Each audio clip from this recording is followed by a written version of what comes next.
it's a fever dream of a show. It's kind of the vibe I get. So, yeah, a little bit.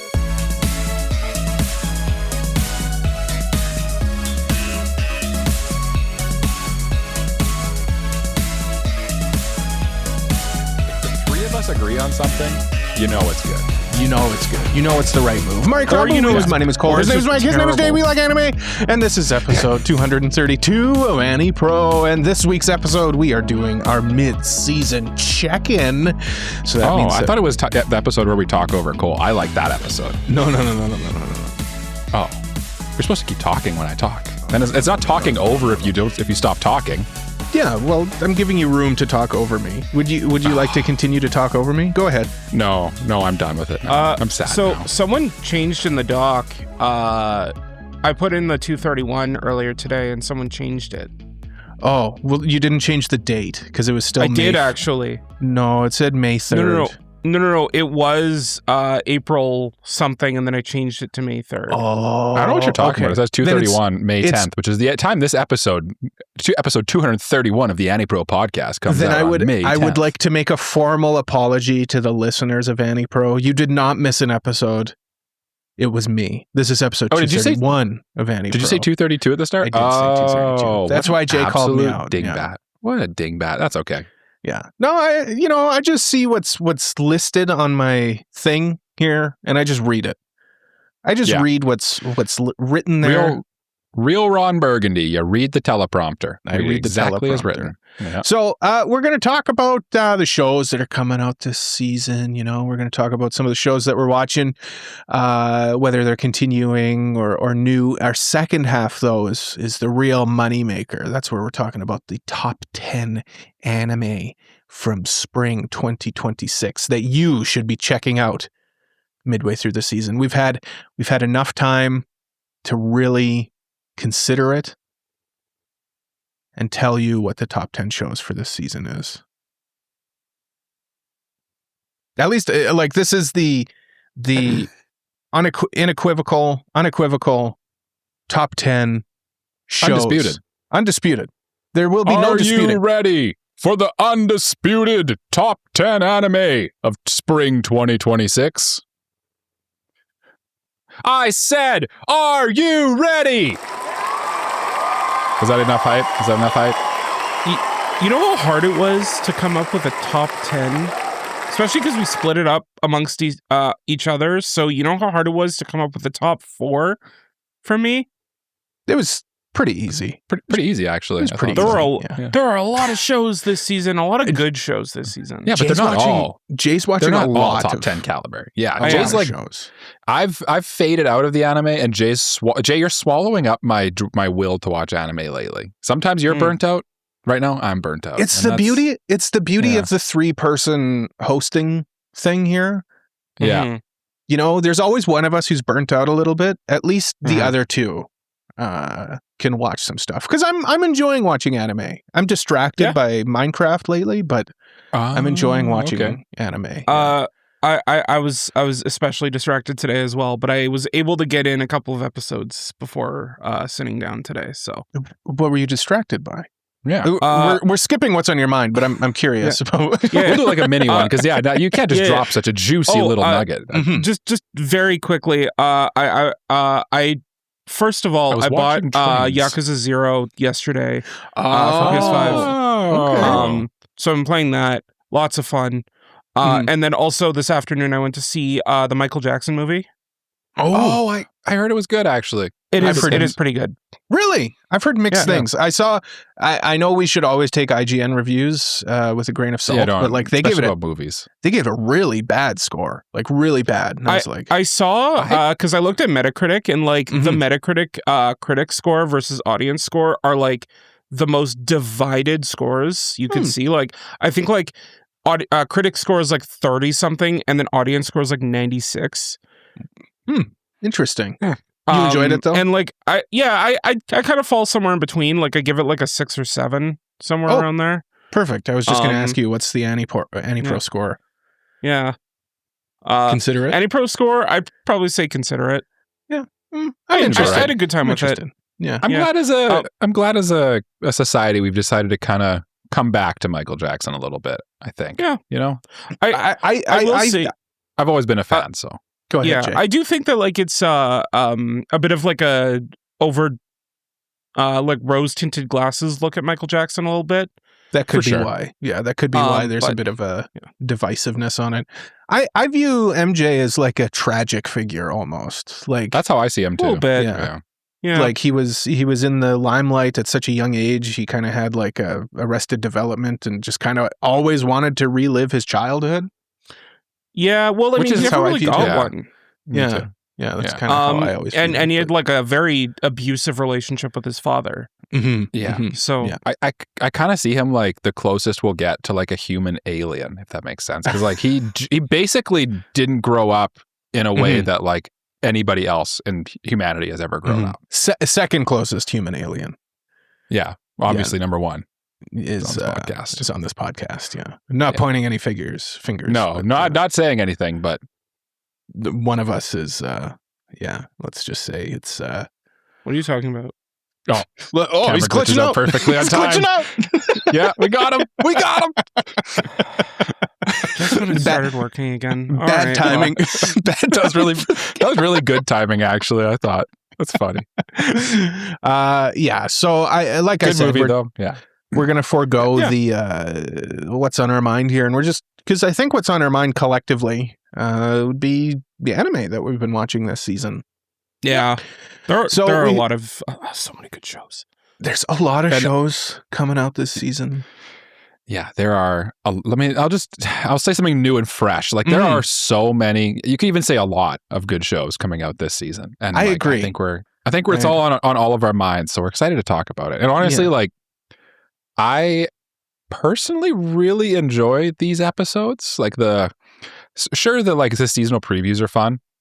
But like the awards are fun in their own way too. But I find like these ones where we just discuss the season and the shows that we're excited about is like, I don't know, that's like literally the core of anime podcast. And it's just like three friends talking to each other about the shows they like to watch. And it's just, I don't know, it's fun. It's good. It's true. The only downside for the mid-season check-in is usually I'm very underprepared. Oh God, yeah, that's the problem. Yeah, I usually don't watch a ton of anime kind of during the season, but I've been kind of keeping up and this weekend I watched a few shows to get a bit more current, so I feel a bit more prepared this time. Okay. Than That's before. good. That's good because I feel underprepared. So I'm glad that you've stepped up when I've stepped down. And Jay, you're Jay's a home run hitter here. You're a home run hitter on this one. Of the shows we are going to be talking about, I think I'm not watching 3 shows here. My God. We need to know which shows those are when we come to them. So you have to specify which shows you're not watching.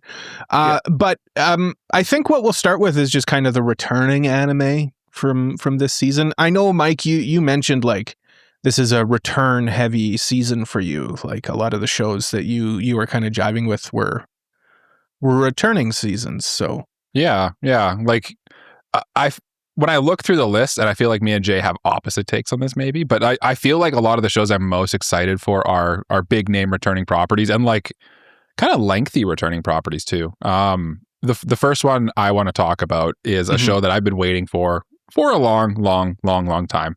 Dorohedoro season 2 is finally airing after like, what was it, like a 5-year hiatus? It came out like 2018, 2019. Came out in 2020. Oh my God. There it is. Yeah. That's a long time. That is a long time. Yeah. Are you watching that one, Mike? Yep. I've pretty much watched 3 episodes of all the anime that I want to talk about today because I was panicked watching yesterday and today. I'm like, I gotta at least watch something to like talk about. Otherwise, I'm gonna have nothing to talk about. I'll look like a dingbat.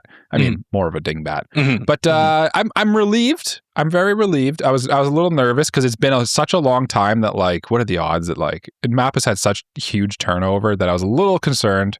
And it was like, it's like a CG anime kind of, and it's Dorohedoro, every single thing about it is real weird, including the anime adaptation, honestly. But no, MAPPA is just continuing to do it. Like you would not, it's one of those times where like they basically just picked up where they left off. And if you didn't know there was a 6-year gap, you probably wouldn't be able to tell. And I kind of appreciate that. It's really nice. I feel like on the one hand, what you said is true, like a bit nervous, but on the other hand, like I would think if you're willing to produce another season of the anime after 6 years, like I feel like you kind of have to put the effort behind it, because it would be just as easy, if not easier, to just not do a season 2.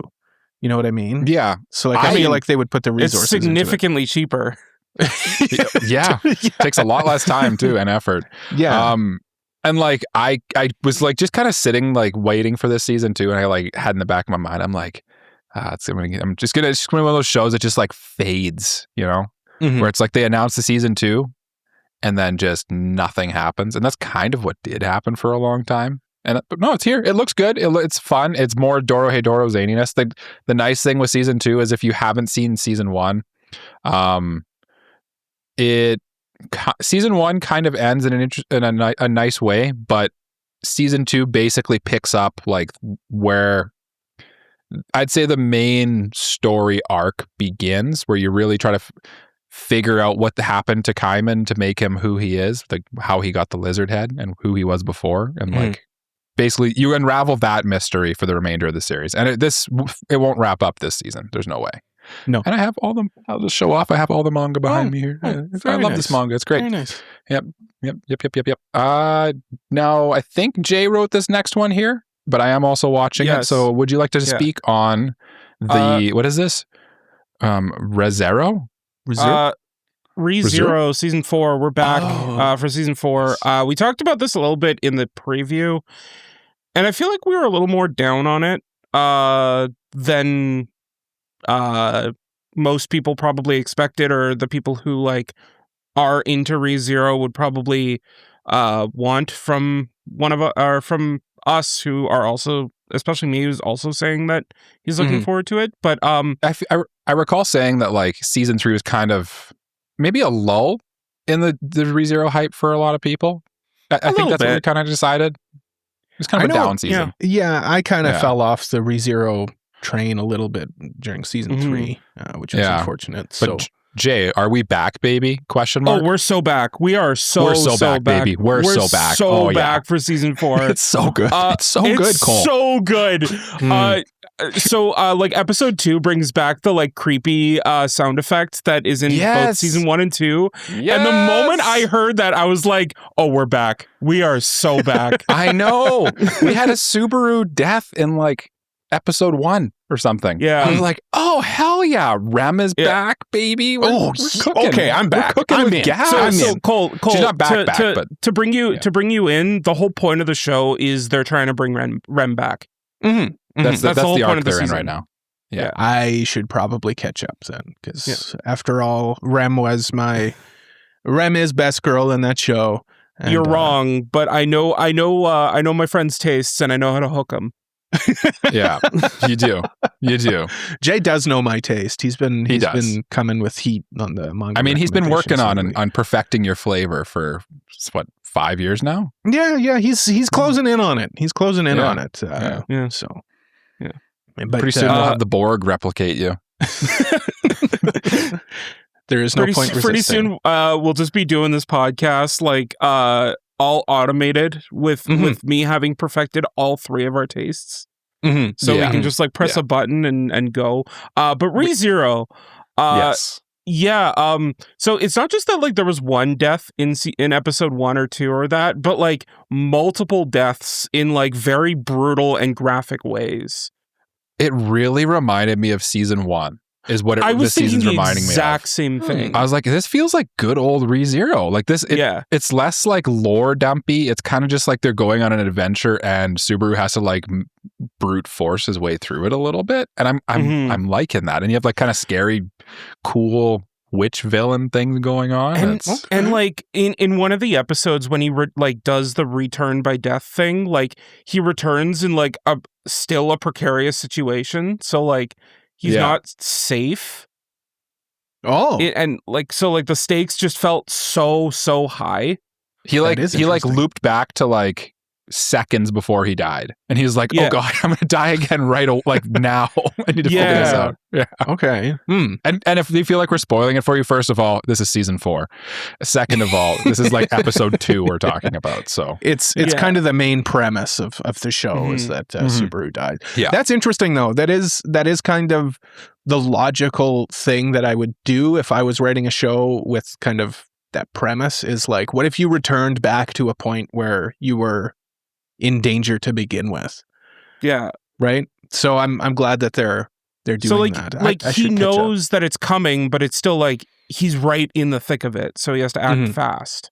Right. yeah, Makes sense. Makes sense. it's cool. Mhm. And again, like he's got like kind of superpowers now, so it's a little more. I feel like bit. this season's already more action. Like there's been more action already in this season than there has in the last. What was it? Two seasons that they had there in that town? I can't remember. Anyway, definitely, I'd recommend catching up though, Cole. It's good. Yeah, It was just it was just the last we're season. so back. Where, I'd say if you fell off from season 3, season 4 is like season 1 again. It's what people wanted from season 2, I think. mm-hmm. No, Mike's going through it there at his home, so we'll have to just continue for a moment with. My daughter's like banging on my door right now. It's just yelling at. It's funny. Get out of there! Get out of there! She sent her to like a school for like wizardry or something, and she can have like a sword. I don't know. Yeah, if only. If only that existed. Yeah. Well, thankfully Wistful we have thinking, I guess. our next show. Wistful thinking. Wistoria season 2, which is another J recommendation here. First of all, we're back. Season 2 is just as good as season 1. I joined a little bit late today to start recording, and to be honest, it was because I watched the most recent episode of season 2. Oh, you bastard! I could have finished my episode then. I joined a little late because I was finishing an episode, but I was like, I can't keep going. But I am so glad I did, because like for the first 3 episodes, I was like, the animation's kind of a bit low quality. It feels like a bit of a step down. Because that was a selling point for season 1, right? Was the animation was so crazy. The animation was so crazy, and then like episode 4 drops, and we're back. Episode 4 felt like a series finale, in terms of like the story, the hype, the animation, what's going on. If you feel like this season is lacking in like shonen battle stuff, now's a great time to catch up to Wistoria, because it's just great shonen action fun. What else can I say about it? What else can you possibly say?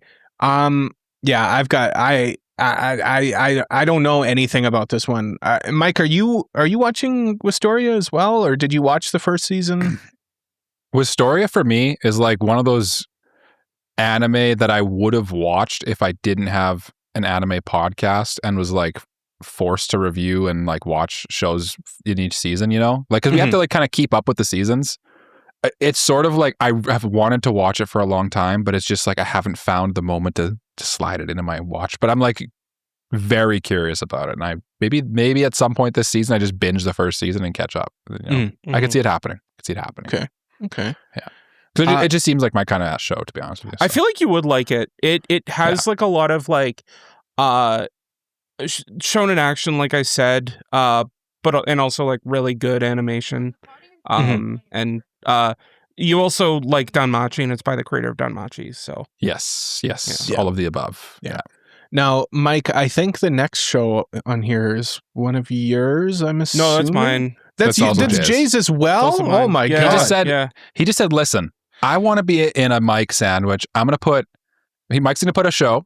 I'm going to put 3 shows, and then he's going to put the 5th show." That's what he said. Okay. Yeah. Okay. I see. Yeah. So yeah, my last new season of anime this season would be Farming Life in Another World season 2. This show was a delight when season 1 aired. It was just like a fun little isekai romp thing that is about a guy who like has like a tool that can help him farm, and then he creates a whole village in the area that he spawned in.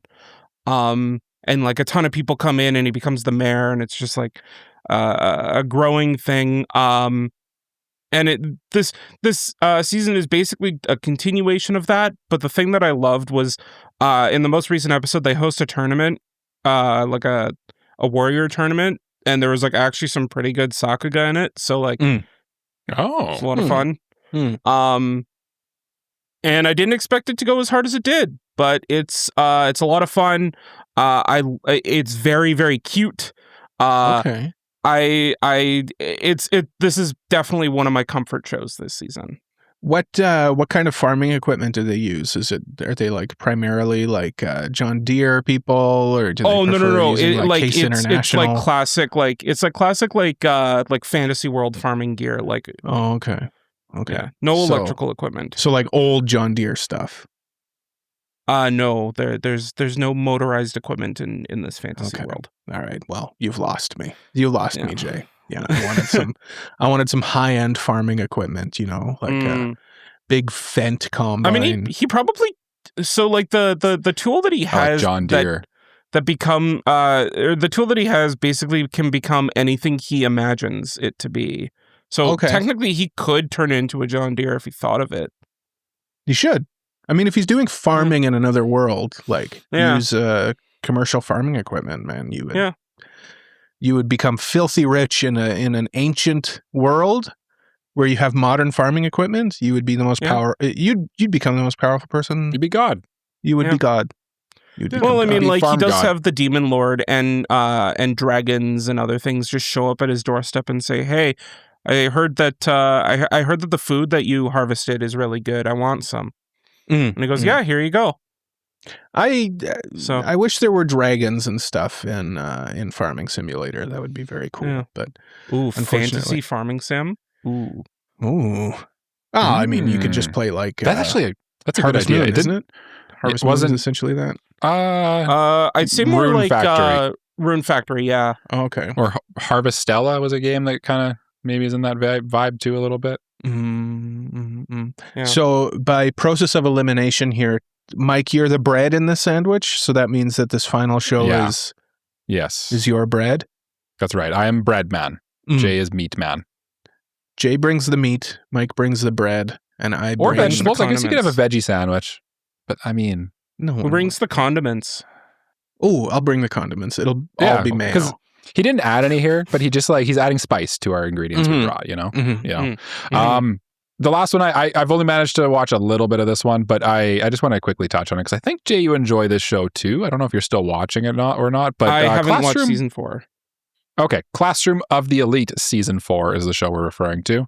And I've only been able to watch the first episode, but like I feel like it seems like a step up in quality, and I'm very cautiously saying that because season 3 had very mixed production qualities while we were watching it. And but this honestly, it seems like maybe they took a bit of a lesson from that and decided to like, okay, we'll do this one a little more properly. We'll do it. I feel the terribly animated gym episode or something coming though, so I'm kind of like wincing as I say that. But I like it seems like it's continually ramping up the stakes, and I enjoy that about Classroom of the Elite. It's kind of a how many guilty episodes pleasure show of mine. Just the one. Just the one. Oh, I heard episode 2 is really, really, really bad. Did you? Dang it! It got me again. No, I have no idea. Classroom of the Elite always brings the heat with the EDs for some reason. I don't know what it is. Their EDs just speak to me in a way that just lights my fire. It tickles my jimmies, you know? I really like the OP for Classroom of the Elite season 4. Okay. Good song. I'd say like visually it's my favorite of the Classroom of the Elite OPs, but that they're not all that great anyway. Yeah, that's not saying much. Yeah. Hot take. Don't like Classroom of the Elite. That's my hot take. I like the light novel. It's the third most popular show of the season, Cole, for a reason. Absurd. Yeah. But it is what it is. So this continuation of this list here. This is kind of the shows that we wanted to talk about, but they aren't necessarily in our top 10 shows. So I guess we could call them like honorable mentions or something like that, I guess. Yeah. That seem appropriate? Sounds good. Just kind of quick hitters, Yeah. The first one here is a show that I want to watch. Unfortunately, it wasn't available on my preferred viewing platform until Jay told me that it is actually available on my actually preferred viewing platform. And that is, Jay, you say it because I cannot say it. Akane Banashi. I went to I was going to watch it. I went to Netflix and it said episodes aren't available. I was. You can look at my search history on Netflix. You just have to get over all of the stuff that you gotta. Yeah. Anyway. Are you okay? Did you die? Akane Banashi? Did you like forget? Yeah, it's on YouTube. It's on YouTube. That's what Jay told me after. So. Plan to check this one out. I think I suffer from the issue that Cole suffered from, where I forget that YouTube is an option to watch shows on. And it's just I posted episode 1 in the Discord. I thought it was. Yeah. I thought you were just posting the OP. In my defense, and I think I even said afterward Akane Banashi episode 1. I don't think. I think you did. No. I do recall this. Don't give him the satisfaction. Anyway, Jay, is it any good? I will. It is. So, as an adaptation, this is a very good adaptation. The director Ayumu Watanabe is doing 2 shows this season, and both of them are great. Okay. If we were awarding Best Director, he would probably be my choice for Best Director for our awards, but we don't do that. So I'll talk about it here. It's a very well-directed show, I feel, and I think it lives up to the hype. I feel like this show kind of has to be well-directed, right? Because if it wasn't well-directed, like, I feel like it's just important to a story like this that's about storytelling. And the other thing I saw online is all the seiyuu went through Rakugo training before doing the show. Okay. Because it is a show about Rakugo. Yeah, I feel like they'd have to. So like, and essentially for the setup of Akane Banashi, because like you're probably sitting there going, what the heck is Akane Banashi? It's basically about a girl who had a father who was into Rakugo, but through various circumstances that I don't want to spoil because it's probably one of the best things to get you into it is no longer doing it, so she takes up his legacy to do it. And it's her story of rising in the ranks of Rakugo. Okay. I will say this is an interesting opportunity to do this, but stick around for next week's episode because it's our review of Akane Banashi. Yeah. So look forward to that. We'll touch on it more at that point. Now, Jay's watching the show that typically would be reserved for me, which is how do I put this politely? It's horny. It's a horny show. Jay. Degenerate horny show. Yeah. So I watched episode 1 of Mistress Kana and Is Devilishly Easy, thinking like, I'm gonna watch one episode, I'm gonna get what this show is and be like, this isn't for me. You're gonna get what you need out of it, if you know what I mean. Yeah. I'm gonna get what I think it is and then just go, okay, I'm done. I am caught up on this show now, watching it every week. I don't know why, but like, okay, I do know why. First of all, the main girl Kanon is voiced by the girl who plays Kaguya from Kaguya-sama Love is War, and her playing like a tsundere is just like just fantastic. She's like one of the best tsunderes in the business right now. And Kanon being just a good tsundere as well really helps it out. And that's really the show in a nutshell, is just like a guy who likes the main girl, starts dating her, and does like sometimes horny, sometimes not as horny things with her, and she blushes and goes, "Oh, I actually really like this." Mm-hmm. Yeah. And it's cute.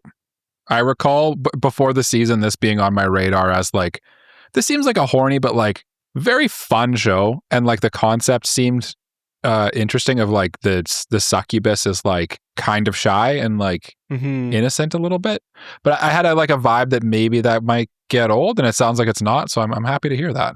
Not yet. The thing that I worry about though is that it feels like it could slowly turn into a harem, and I feel like if it does that, it might lose its charm. Okay. It's for sure got harem seasoning on it, I'd say. Yeah. Because like it's slowly introducing other girls that are kind of like doing those same things with the main guy, and it's like, but the charm was that it was the one girl. Yeah, I don't know why authors feel like it's necessary to add a harem. Well, it's just easy to these things. Easy. Because for a lot of young boys who read this in shonen magazines, they go, this one girl is boring. So they think that if they introduce another girl to do the same thing with, suddenly, it's scattershot technique, right? It's like shotgun. Yeah. If this one doesn't hit for you, what about this one? That's true. Yeah. Speaking of harems, it's not really a harem. I guess it's more of a love triangle. More of a love triangle. I'm going to take this one though, Jay, because I'm actually current on this one. Go for it. You've spoken enough. Did you know, guys, that gals can't be kind to otaku? Did you know that's what? A thing? Yeah. Well, I think it's illegal actually. Yeah. Well, let me tell you. They're breaking the law in this show, because it turns out that two gals can actually be very kind to an otaku, and they can become very close friends, and maybe more. What? Whoa. And I didn't know that there's different types of Gyaru. I thought there was one type of Gyaru, and that's it. But no, we've got two types of Gyaru. We've got. Cole, tell me about these two types of Gyaru. We got the classic blonde hair. Accessories.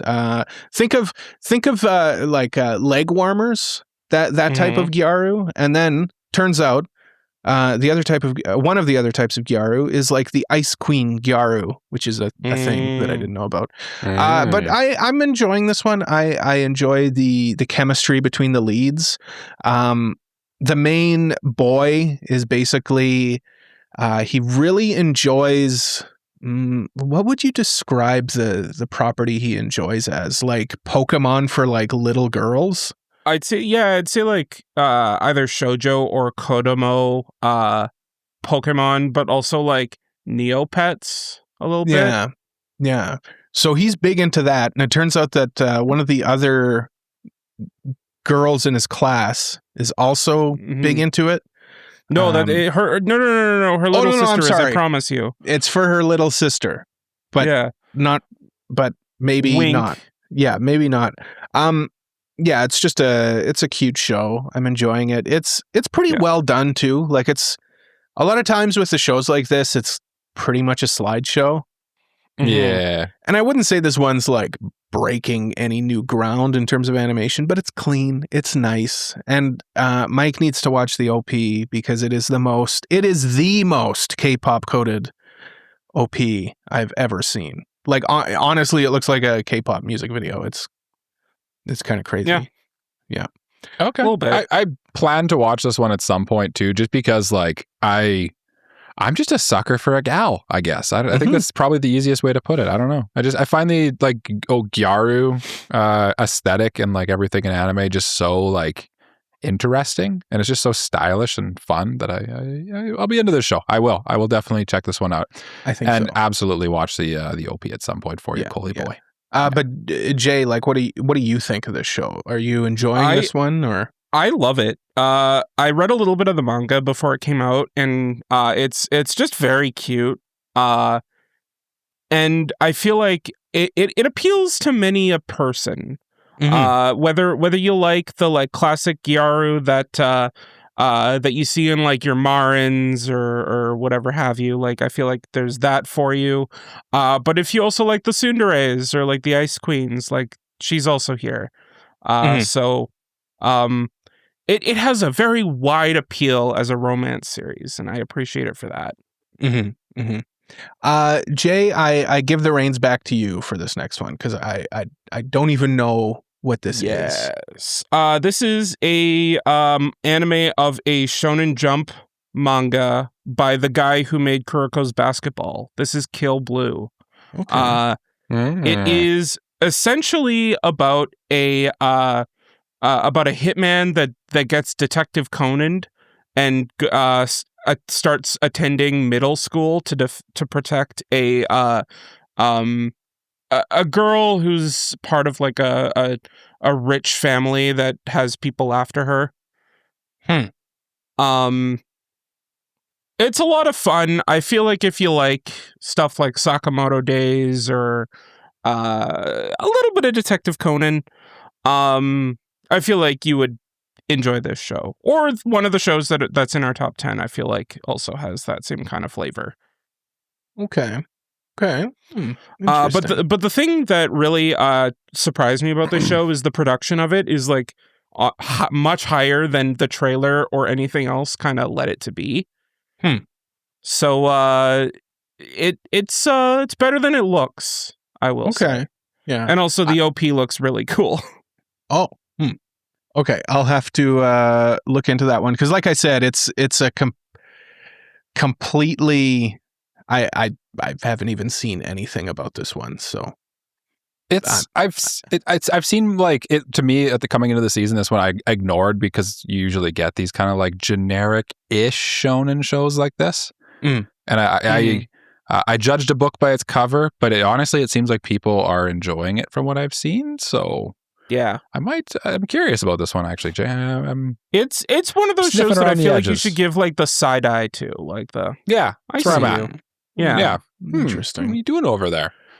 The last show we'll talk about here in the first half is a show I've been watching and I'm pleasantly surprised with. It's I Made Friends with the Second Prettiest Girl in My Class.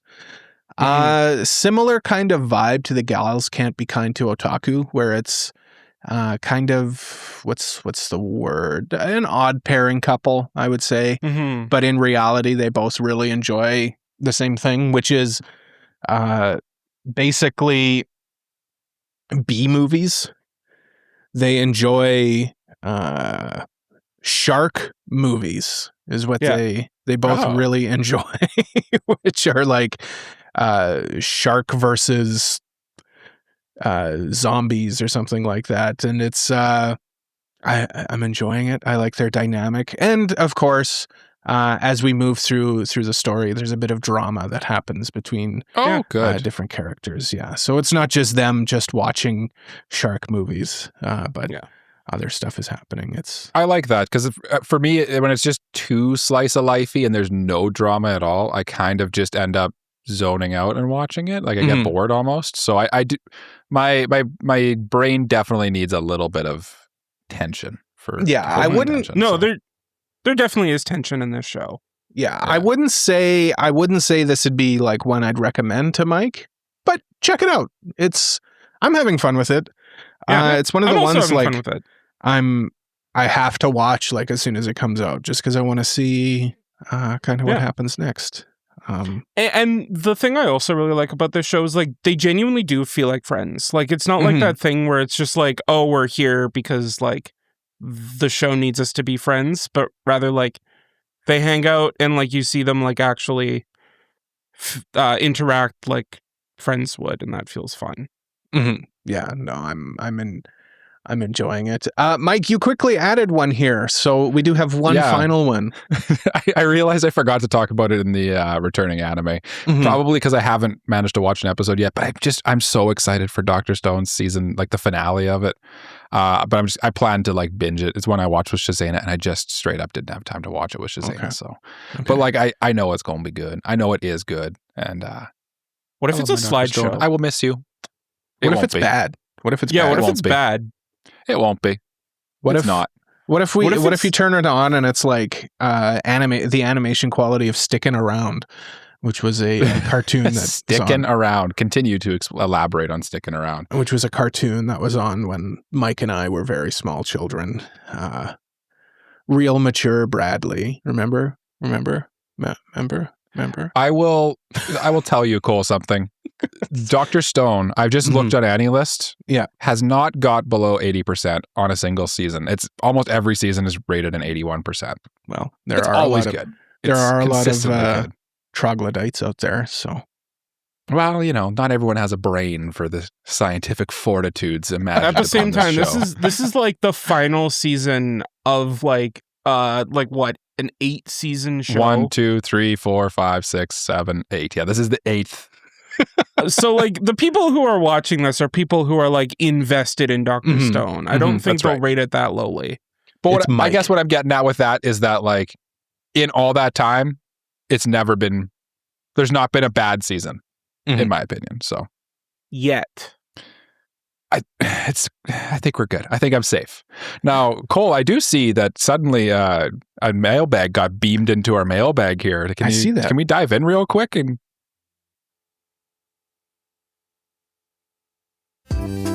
yeah, it's mailbag. What? What's funny? Nothing. If you've got a mailbag question, you can send it to us over at our website, anipropod.com/mailbag, or in our Discord. This one comes from the ether. I don't know where this one comes from. It just appeared here. Did you add this one? I didn't put it in, but it comes as we're recording. Yeah. It comes from the Supreme Agricultural Overlord Darren, and he needs us to settle the debate. Oh, okay. If I'm fully sending my seasonal crop rotation by watering my alfalfa fields with pure G fuel, no cap, is my John Deere tractor going to glow up into a mecha and be absolutely bussin', or am I just going to catch an L from the FDA hard? What? Well, we need to debate. Supreme Agricultural Overlord Darren needs an answer on this. Yeah. So what's the debate? Well, I think what he wants to know is if he fuels, if he waters his alfalfa with pure G fuel, no cap, will his John Deere tractor turn into a giant mecha, or will the FDA come after him? Darren, I don't think that's how it works. I don't think that's how it works. Why are those mutually exclusive? Yeah, it can be both. It can be both. Oh, I bet you Darren didn't think of that. I mean, hey, if he was told that if he waters his fields with G fuel, that his tractor will turn into a mech, then maybe he thought it was one or the other. The good news is, Supreme Agricultural Overlord Darren, you don't need to worry about the FDA because we're in Canada and the FDA is an American thing. So, that's good. That's good. And maybe they're in the States. I don't know.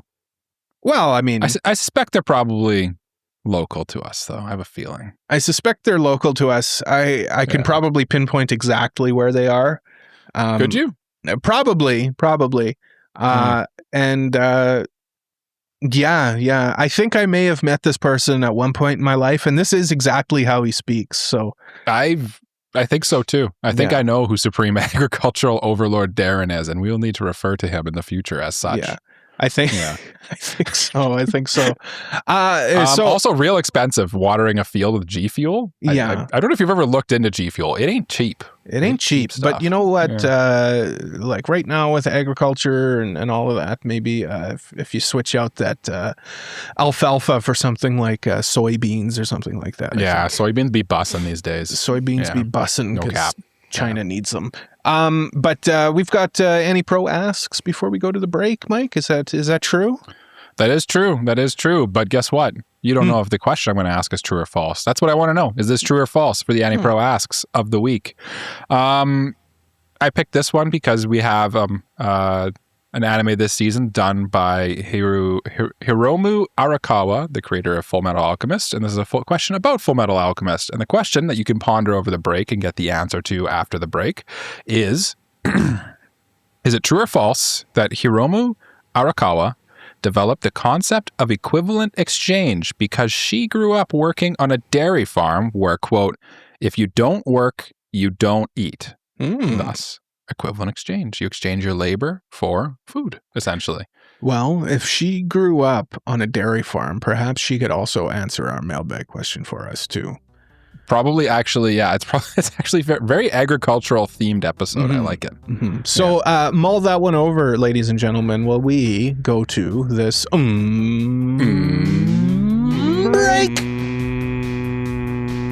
I don't know where I'm going with this.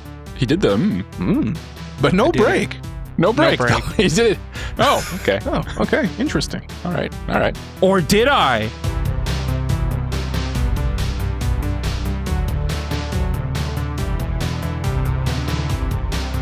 Hey, YouTube viewer.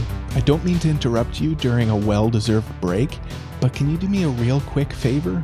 You see that little button there? The one that looks like a thumbs up? Can you just click that? Just real quick. Yeah, great. Thanks.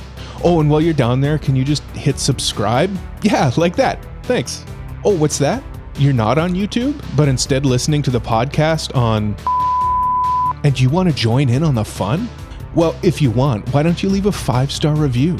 No matter how you're watching or listening, providing feedback to us helps AniPro grow so that more and more people can listen to us and our perfectly normal and not strange at all takes.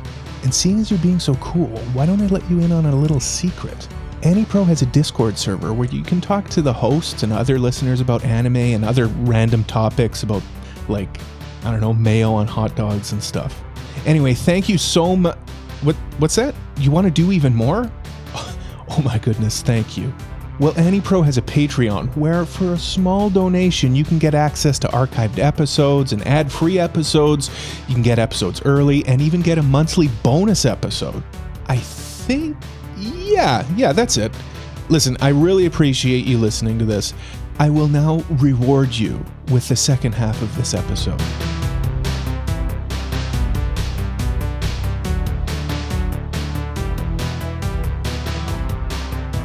And like some ginger ale does give you the old burpees. You know what gives you the most burpees? Welcome back to AniPro, by the way. Will I tell Truly, you? welcome back. Will I tell you exactly what gives you the most burps? Sprite, man, like that. Oh yeah, you have clear fizzy drinks. You have Sprite. Oof, man, you are. It's why those two drinks are elite when you have like an upset tummy. They kind of just get the bubbles out of there. The bubbles help the bubbles come out a little. Yeah. It's all that ginger that doesn't actually exist in there. Yeah. That too. Yeah. Yeah. Wasn't that a whole thing that they basically said, like, hey, yeah, there's no ginger in this. It's just, it's an illusion. Just a name. Yeah. Yeah. It's just an illusion. I did ask a question before the break. I will tell you the answer now. Please. No. I'll ask the question again now. Oh, okay. Yeah. They might have forgot in the 1 minute since then. Or they skipped. True or false? Or they skipped to the break. Or they skipped. They skipped to the second half because they're like, I don't care about the first half.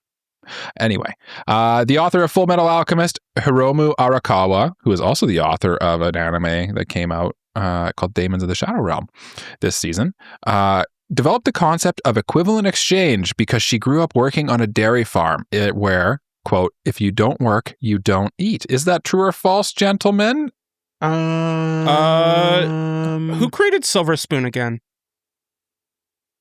I'm guessing this person? Yes.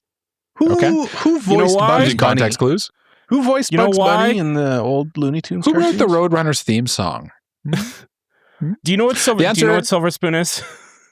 It's a manga, I assume. You've talked about before? It's a manga and anime about agriculture. Is that the one where like a city slicker Arakawa goes to work? City slicker goes to work on a dairy farm? Yeah. Okay. I didn't know the name of it, but I think I do know that one. Yeah. Oh. Yeah. So, is it true then, Jay? In your true. infinite wisdom? Okay. Yes. It is true. Yeah. Oh, well. Is there more to that answer, or is it just true? I thought Mike was going to actually read the answer and he was just asking me. I was going to, but then you interjected with much more detail, so I gave it to you. I'll give you all of the detail. So yeah, she used to work on a dairy farm, and that is also what inspired her to make Silver Spoon, is her experience on that farm. Oh, okay. Yeah. So I'm going to read exactly what's written here. Okay. Please do. And that is that the question is confirmed. Arakawa was a dairy farmer in Hokkaido for years before becoming a manga artist.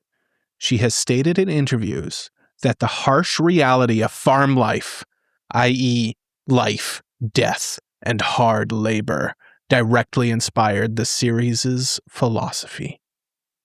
I feel like it would. Like when you see like the realities of like life on the farm and kind of realize like, oh, this is how the world really at its core works, Mhm. you know? Mm-hmm. I feel like that changes things the way your brain works. So Yeah, I think that makes a lot of sense. Think about that the next time you go to buy a bag of milk. Yeah. Yeah. Or- if you're in Ontario buying bags of milk. Or apparently just anywhere beef out east. for your Yeah. supper. Mhm. Someone out there is currently eating a burger. Think about that Yeah. cow. Yeah, Think think about about that that cow. cow. Tasty. Yeah. Think about that cow. Someone Thank had to the cow. watch a cow give birth to that cow and then send it off to a slaughterhouse. Mhm. Yeah. Isn't that Think kind of about like, that. It's tough. That's tough. Mhm. We've separated the means from like what we actually do so much that you don't even really realize, you know? We need to go back There's to a whole little aside in Silver Spoon where a guy watches I think it's a pig grow up, and then the pig gets sent off to a slaughterhouse, and he grew attached to the pig, so he's upset. And then the pig started walking on two legs and ruling over the other animals. And then at the end, doesn't it fly? Despite the pig saying No, the whole it's time that all animals are equal, Stay by the tuned time- for by the some time point in the the future pig- for a Silver Spoon review. by the time the pig gained power over the other animals, it finally told them that all animals are equal, but some animals are more equal than others. So, you know what I also heard that the pig said? Mm. It said, hey, check this out. This is AniPro's top 10 anime of the spring 2026 season. Mhm. Whoa! It's kinda crazy. Some Smart pig. Some pig. Some pig. Some yeah. pig. That's talking Man. about a spider pig. That's a spider pig. Man, we've got all of our literature references. You know, I did an Animal Farm reference that nobody picked up on, but that's okay. We did a Charlotte's Web reference there. What about Babe, Pig in the Simpsons City? reference? Simpsons reference. Babe, Pig in the City. Yeah. Buta Reba, the show Jay drafted infamously. Yeah. Round one. Heat the Pig Liver. Real good show. No. Yeah. Yep. It's a very good show. Top That's 10 your anime. Top 10 anime of the spring 2026 season. I think the best way to do this is just let's kick it off. Number 10. Jay was responsible for number 10. So how did we decide the order of 10 through 1, Cole? We conferred. We had a big seminar, a big summit where we came together and we decided that these are unequivocally, indisputably the top 10 anime. Yep. Yeah, so that's just But how not do we true. decide That's who's just in not charge true. of what show or of what position? I don't know. You guys just told me which ones I'm picking. You tell me. Basically, we since there's 3 of us and there's 10 shows, we just awarded the person whoever's draft from the beginning of the season is doing the best. They get an extra show. They get the number 1 pick, or the number 10 pick. Depends how you want to look at it. Both could be true. Yeah, we both didn't are bother true. to iron out that detail. Both are true. Both are not true. So Basically, one person gets 4 picks, one person, Yeah. and then the other 2 get 3 picks. So the list is cumulative of AniPro. It is not representative of any one host, but it is representative of the 3 hosts. I guess. Sure. Yes. Sure. We Let's go basically with that. took like each of our top 3s and one of our top 4s and interweaved them with each other. Yeah. And alternating because it'd be really boring if like Jay just talked for like 20 minutes and then Cole talked for 20 minutes. You know? It'd be really boring if I talked for 20 minutes. Oh, imagine if I talked for 20 minutes. Holy smokes. But Jay, I think we've explained it.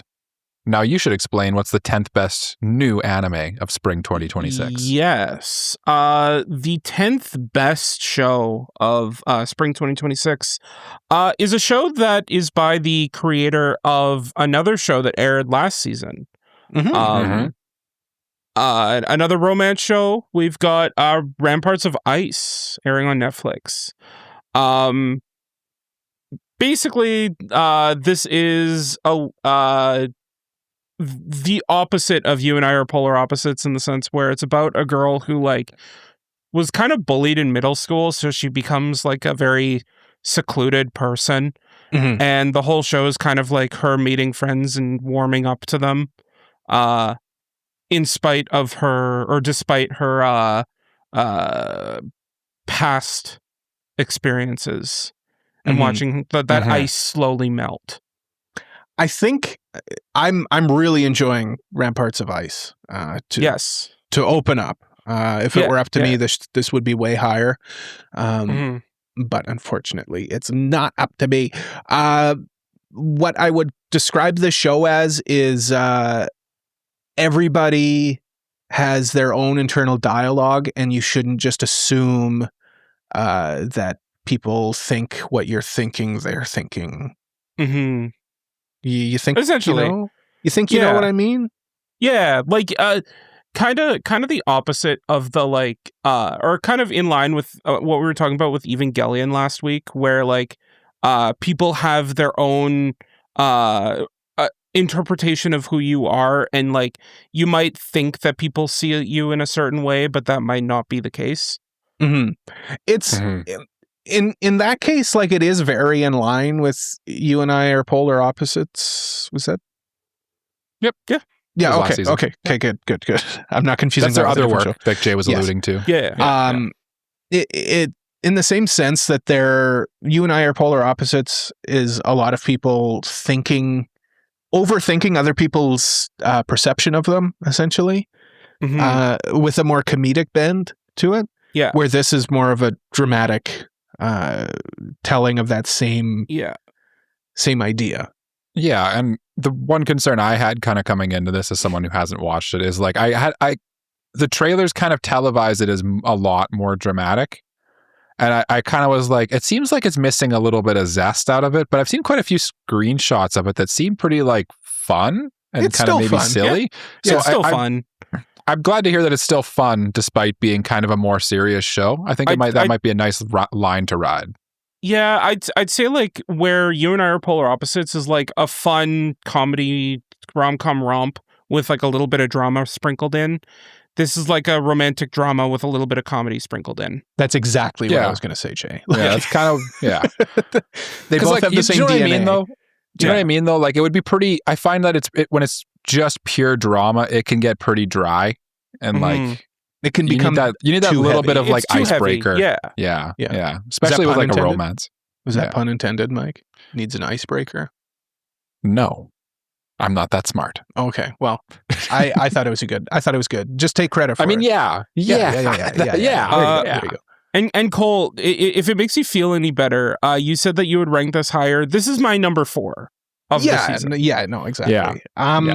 No, and just so you know, this show is proof that I went onto Netflix to try to look for Akane Banashi. That is circumstantial, my friend. It is proof that you went onto Netflix. Doesn't mean you looked up Akane Banashi. Well, I did. But it's on Netflix, and I recommend it. Smashing buttons. Where is it? Where is it? I recommend it. At no point in that did you message me going, so where's Akane Banashi, Jay? Mm-hmm. Well, I Googled the guy it. who knows everything. Google works. Google. And it said Netflix is releasing it on the 17th of June. Don't you know what May? G and Guardian stands for? J Google. Guardian. Google Ardian. It's the other thing too is like the art style. Like if you enjoy the art style of this particular mangaka, like different studios did the 2 shows and they're pretty much identical. Yes. Like it's kind of impressive to the point where would it be, let's just say that there's background cameos of different characters from a different show, and like they're indistinguishable from Studio Kai did a really good job with this show, making it look just like Polar Opposites despite being not lap and track. Yeah, very good. I'm enjoying it. I too am enjoying it, as it is in number 4. Yes. Michael, you're next with our number 9 anime. I am with our number 9 anime, and It's an interesting one because it wasn't on my radar at all coming into this season, but I kind of just like happened to see I was doing something I never do.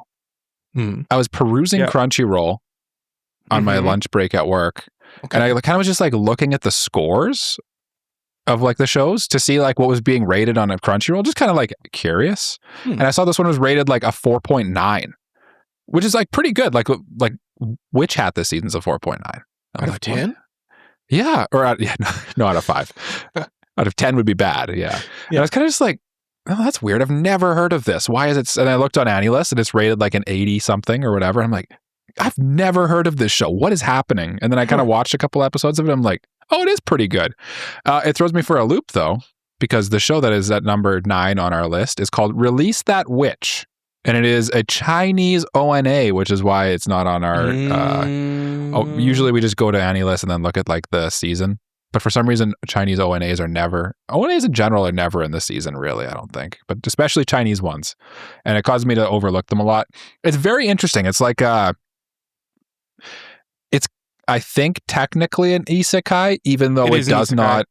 Yeah, so to this point that I've watched so far, it does not dive into the character's like previous life at all. He just basically wakes up in the body of a king, essentially. Yeah. Or a prince. And then he basically takes over. Figuring out what's going on. He releases a witch in the first episode, as the title alludes to. And basically, I think it's kind of one of those, it seems like it's setting up to be one of those ones where it basically, a guy takes the kingdom and reforms it. But it's just, the thing that caught my eye and made me really interested in it is, it's 8 episodes. It all aired I think it all came out at once, I'm pretty sure. So you can watch the whole thing on Crunchyroll. It's just very like, mature, but like not in like a jiggly bits mature, but like it's very like realistic, I guess, other than like the fantasy stuff. Like it's not, it's very un-anime-y. Nobody has like a big sword swinging around, or like there's no like, people aren't yelling superpowers or anything like that. It's just very like, it almost feels like you're watching an episode of Game of Thrones, the anime almost, is kind of the vibe I got from it. And I was really enjoying it, honestly, and I couldn't help but put it at number 9. I don't know. It just is, it's really good. I feel like nobody's heard of it or is watching it. So I kind of wanted to give it a little more pump, a little more. Yeah, I haven't heard about it either. I will say it is on AniList. It's just for some reason they never. Yeah, it's they don't never put in the like season. They never put it in amongst the other seasonal anime. But I'm curious. I gave this 2 episodes when it first came out, and like, I don't know what it was, but like the pacing was just kind of slow, and I was also burnt out at the time, so I just dropped it. However, I'm glad to hear that it actually is better than the impression I had of it. I think so. Like, it is paced quite slow, I will say that. Isekai during the Salem witch trials is really interesting. Yeah, it's very interesting, and like the witches are real witches too, which I thought was kind of surprising too. The thing that really kind of throws me for a loop though is hearing the Chinese dub, because I'm just not used to listening to Chinese. Yeah. It really does. It really does like hit different in a weird way, not in a bad way. It just takes it's an adjustment for the first episode, I'd say. It's like watching a 3D movie with 3D glasses. Kind of, yeah.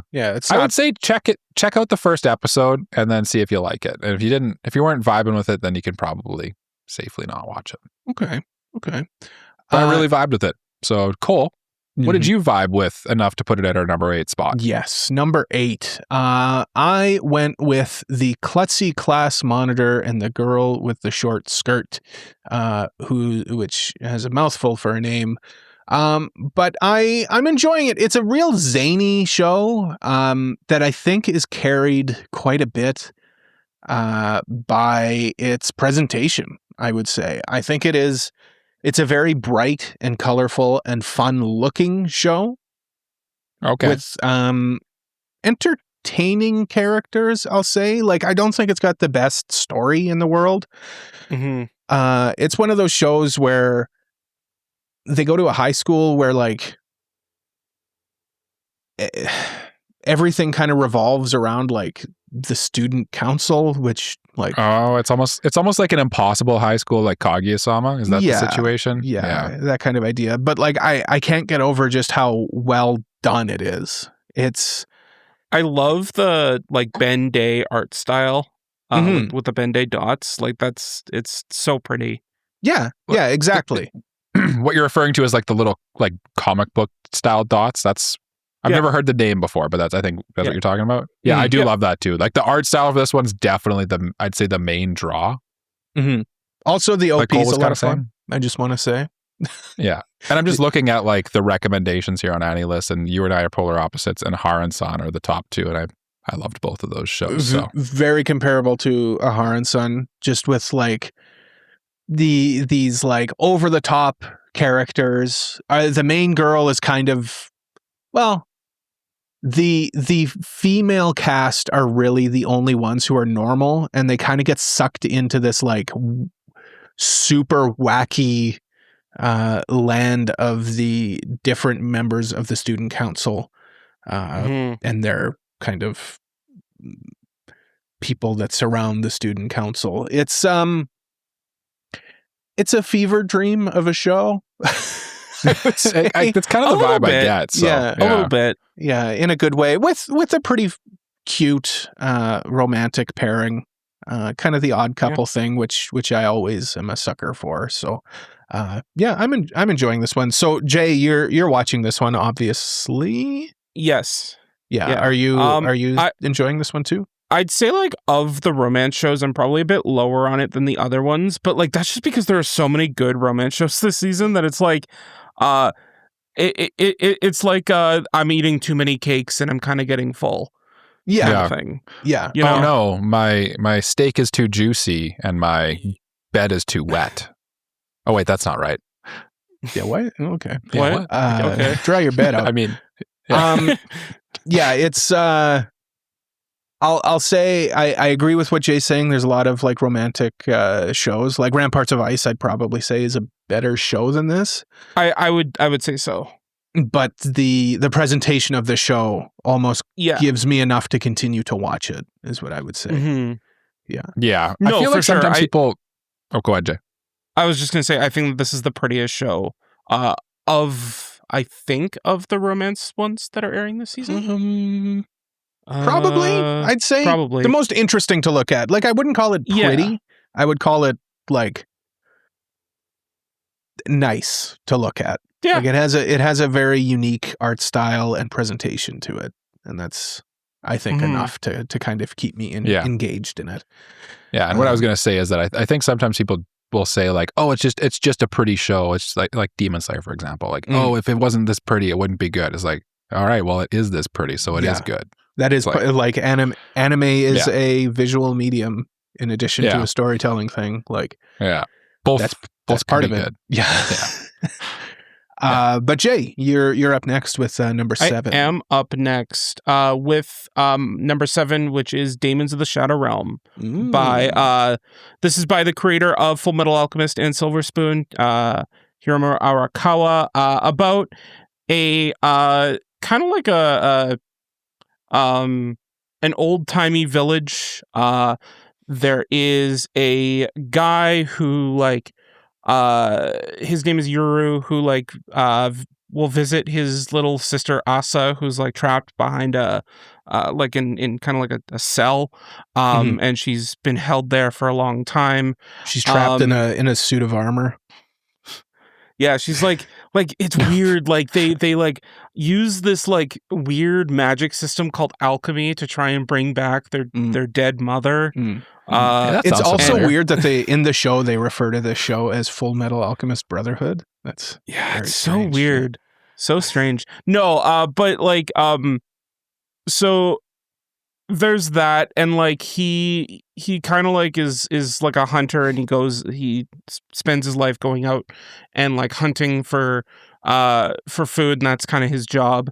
And then like one day the village is attacked by these dragons, and they're helicopters, and like people with these like weird projectile launching machines, like weird bow and arrows that are actually guns. these weird bow and arrows that are. Is guns. this a gate situation? It is. No. No. It's like a reverse.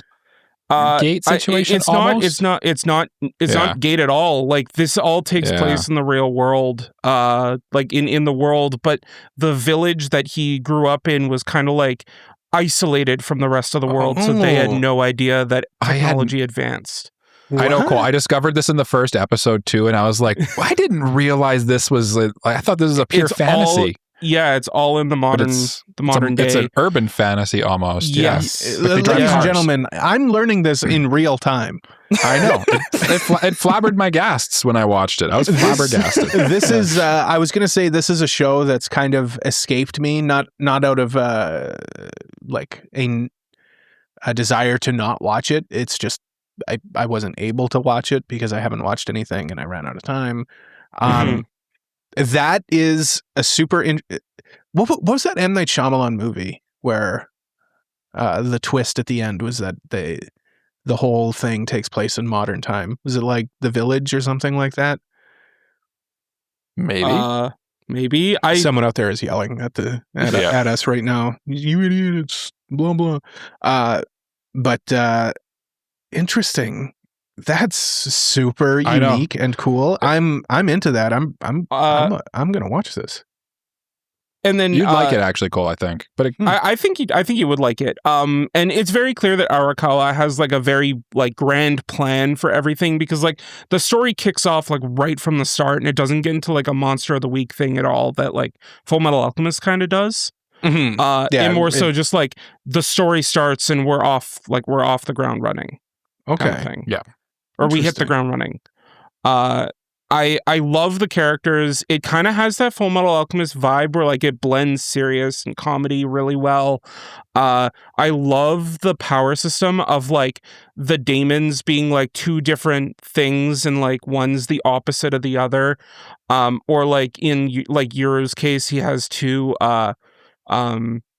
Daemons left and right, and they're just like two stone statues that are basically his guardians. It is my one critique would be that it is definitely kind of, it's very shonen-y in the way that Fullmetal Alchemist Brotherhood it definitely was too. But like you're saying, Jay, like my impressions was, man, is she a good writer? Honestly, like it's just the way she tells a story is just always I feel like this is not her best work. But like because she's such a good author and that's a good adaptation of it, I think it still shines pretty brightly. Honestly, I think it's crazy to say like it's not her best work, because maybe it's not, but that doesn't mean it's bad. You know, no. like it might be her third best work, but it's because she's done really good stuff. Amazing works.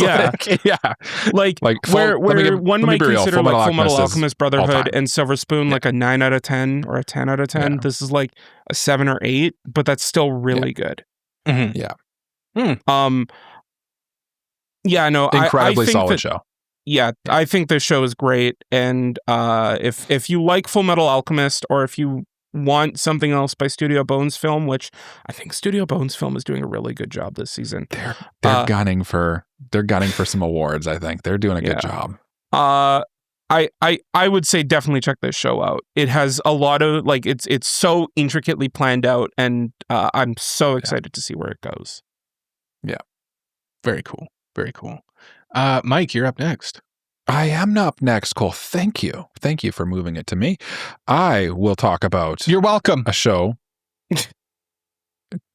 I will talk about a show that will have you dancing the dance of spring. It's called Agent of the Four Seasons, Dance of Spring. And this is a show that Jay just took from me in the draft this year. I wanted it so, it just looks so good. It looks so good. I knew I wasn't going to get it though. It's by Studio Wit. It's airing on Crunchyroll. It's sub and dub. And it's written by the original source material was written by the author of Violet Evergarden, as kind of the Cole's notes of the background information you'd want to know about this one. And it's very, very different than Violet Evergarden right off the bat. It's surprisingly action heavy for a show that you would if I told you Violet Evergarden's author wrote another story and they was getting an anime, you wouldn't think that there'd be as much action as there is. But even Violet Evergarden has more action than you think too, I think. Yeah. But it's really pretty. It's got a very interesting concept. I'm really enjoying my time with it. I don't know where it's going yet. I feel like it's going to tell me something, but I don't know what it is yet. It feels like it's setting up for that like kind of big Violet Evergarden type emotional breakdown type thing going on. Even still, I will say, like, this show does have that emotional breakdown in multiple different episodes. I was like, oh yeah, that hits. Yeah, there's definitely emotional episodes. Don't get me wrong. Did Jay cry? Yes, episode 1. I'm not Credits laughing roll, at you Jay. crying. Tears streaming. I'm laughing it's that really you good. I'm glad. emphatically said yes, episode 1. I like it. Crying Jay's back. We haven't had Crying Jay in a little bit, so it's good. Yeah. What are you thinking of it, Jay? I'm glad that I'm not the only one checking this out. I love this show. I think that it is super interesting. The backstory and like the little teases of what's going on and what led us to where we are really intrigue me, and I'm really excited to see two characters in particular meet to be able to like see like where it goes from there, because there's like a boiling pot of drama that I feel like once these two characters meet will boil over and will be super, super interesting. The action is really good. Wit is just like going off on this show. Looks so pretty. Like there's a scene where like spring blooms for the first time and it's just absolutely gorgeous. I think that this show is definitely a must-watch this season. Honestly, spring bloomed. It's really good. Yeah. Tears wept. They did. And Mike kermed. Yeah. But I feel like we are getting a little bit of an overdose of anime this season. Segue into our number 5 pick. I have a feeling this is Jay alluded to 2 shows he wasn't watching. Is this one of them? This is one of them. I feel like, Jay kind of, the source material has ruined Jay on this one, I think, a little bit. Yeah, there's not many cookies. There's not many cookies in this version of this. No, it's that, but it's also like I looked at the score on AniList for like to see like, are people really enjoying this? And the score wasn't like super high, so I was like, okay, I'm not really missing out on much. Cool. What are we talking about? I was gonna say I should specify what show we're talking about, and that is Needy Girl Overdose, the anime adaptation of the game that we reviewed a number of months ago at this point, I'd say. They stuck with the Japanese title of Needy Girl Overdose. The game in the West is called Needy Streamer Overload. Yeah. What I will say is there's a bit of a running theme between my 3 shows, a bit of a sneak peek into my final show. They all have very interesting adaptations, I'll say. They're very interesting takes on what on the original source material. And this one, I remember we discussed the upcoming anime adaptation when we reviewed the game, and we were saying, I wonder what they're going to do. And nobody had this on the card, I'll say. This is one of the most surreal takes on an anime I've seen. It's weird. It is an odd. Can I describe what this is for me? Oh, and I was basically going to ask you that, like, what is going on? I've watched a couple episodes of this too, and genuinely, I feel like I don't know what's going on. I've only watched 2 episodes, and basically, those 2 episodes come down to describing how these streamers are commodifying their youth. Essentially, is what they keep saying.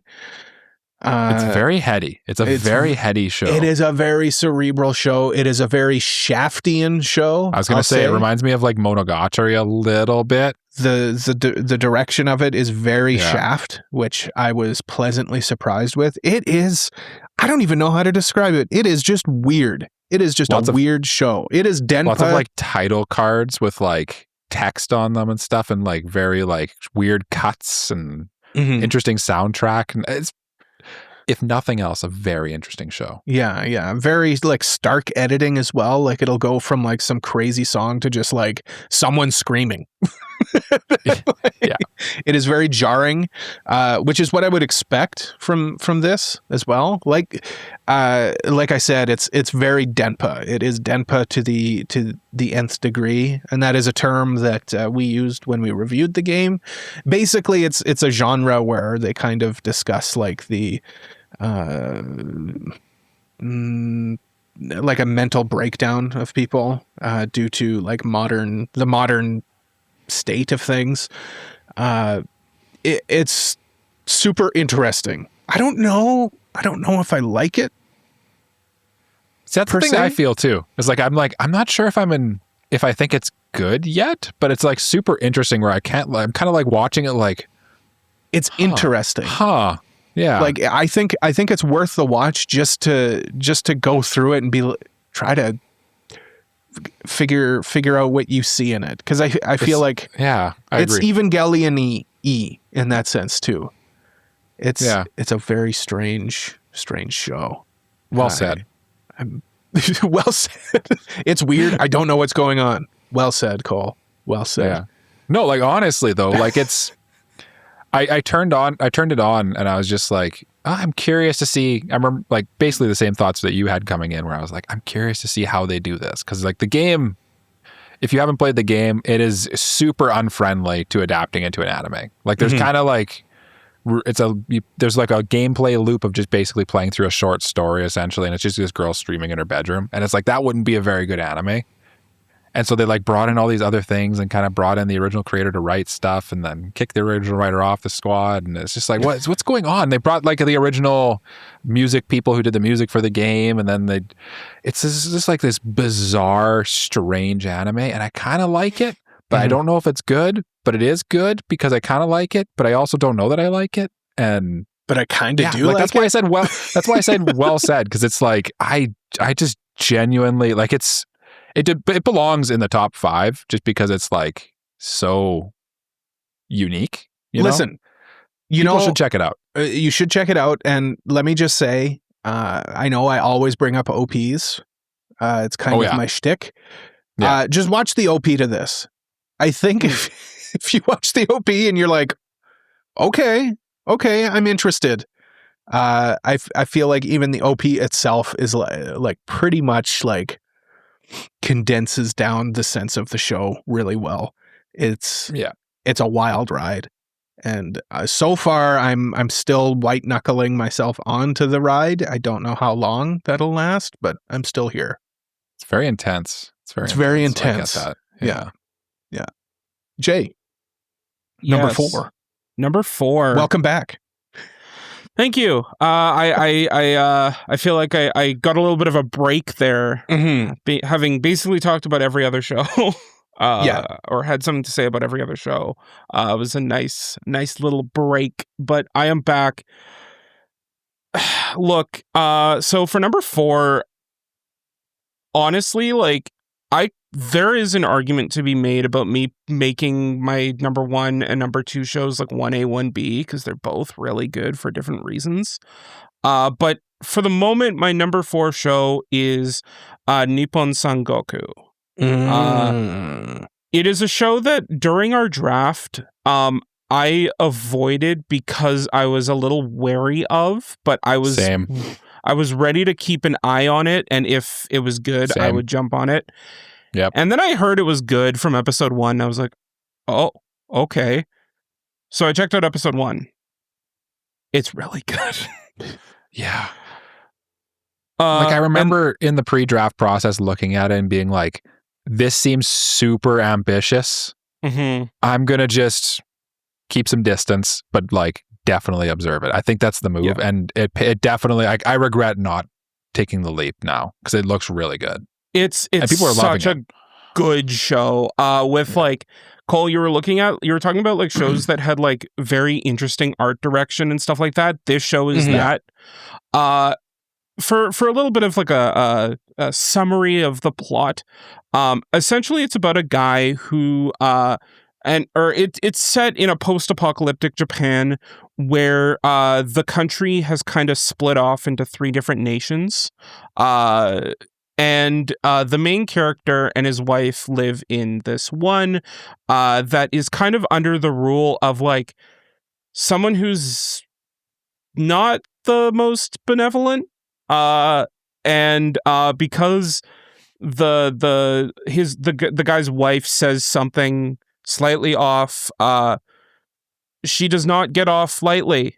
And because of that, the main guy decides to join the army and try to reform Japan, essentially, through his own wit and sharp tongue.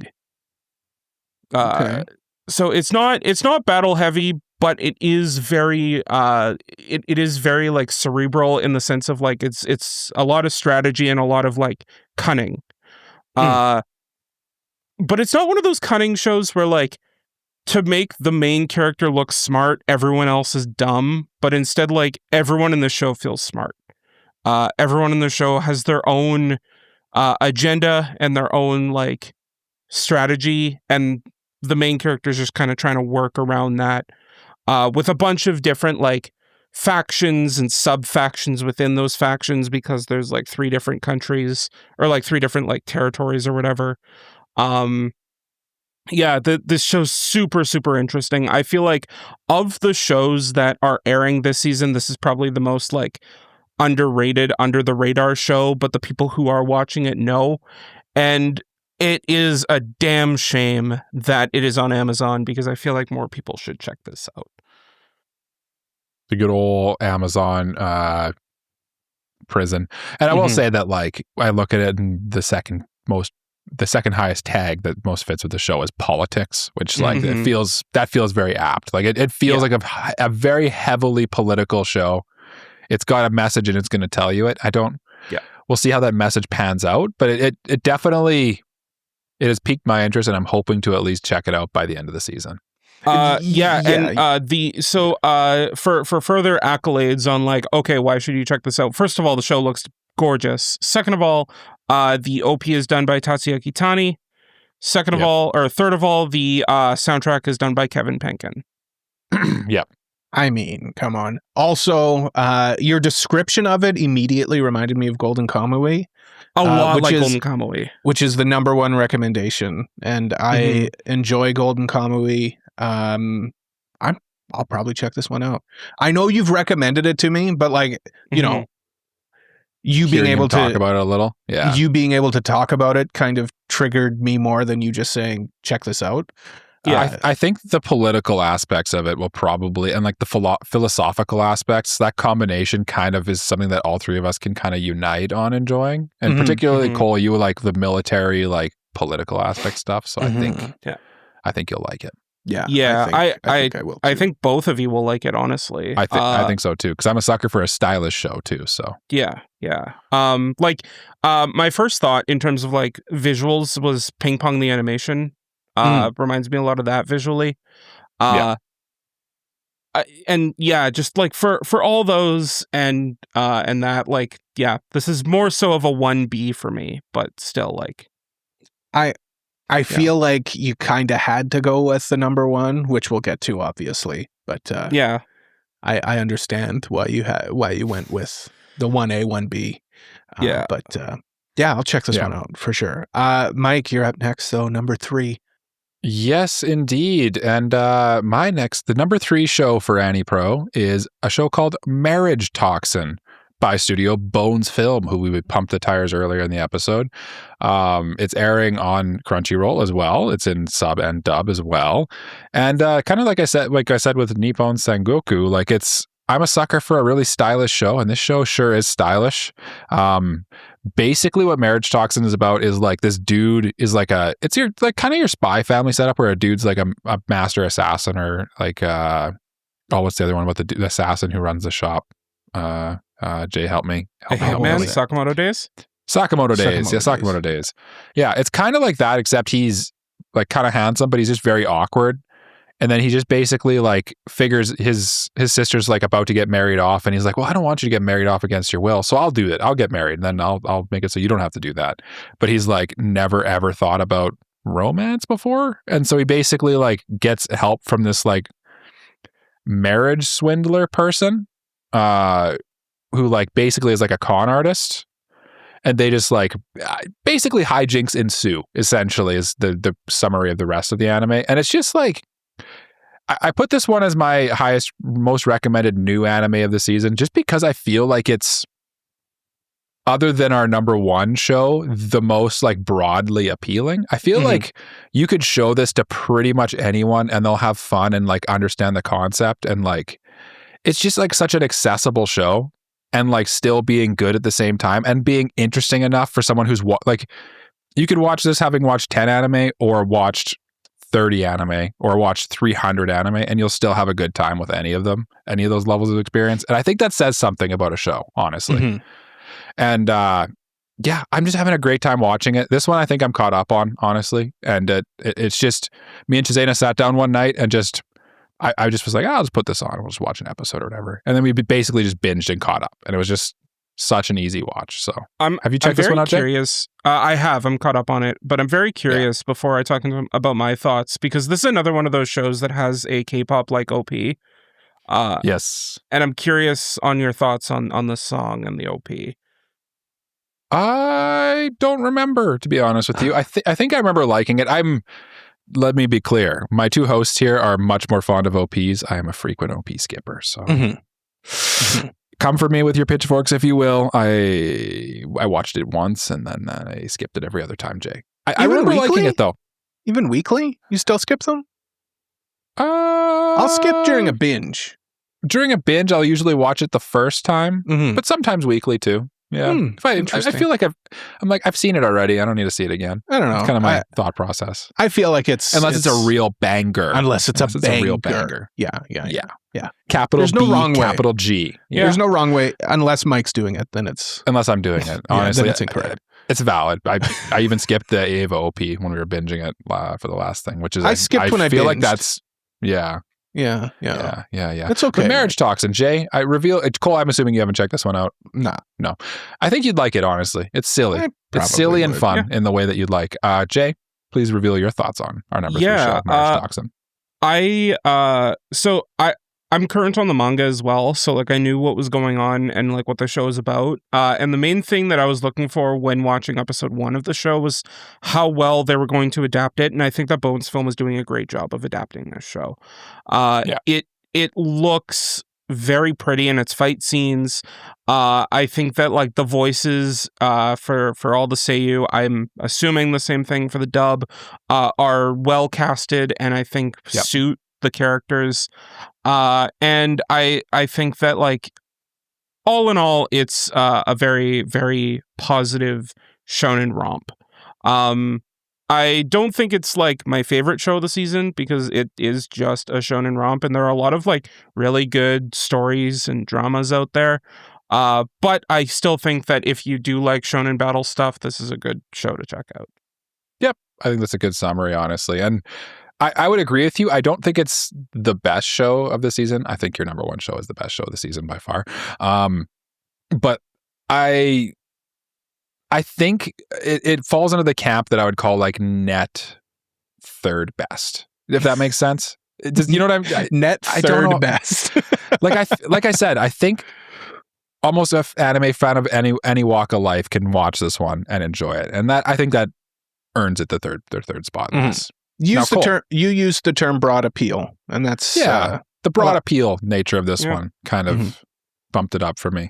Cole, it was able to fully blossom with its Thank you for that interjection, Jay. He was ready for the segue. He needed to get it out. He had to state it. And listen, ladies and gentlemen, this is the number 2 show of the season. Yes. And I know for a fact that I'm the only one watching it, which is unfortunate. You sure are.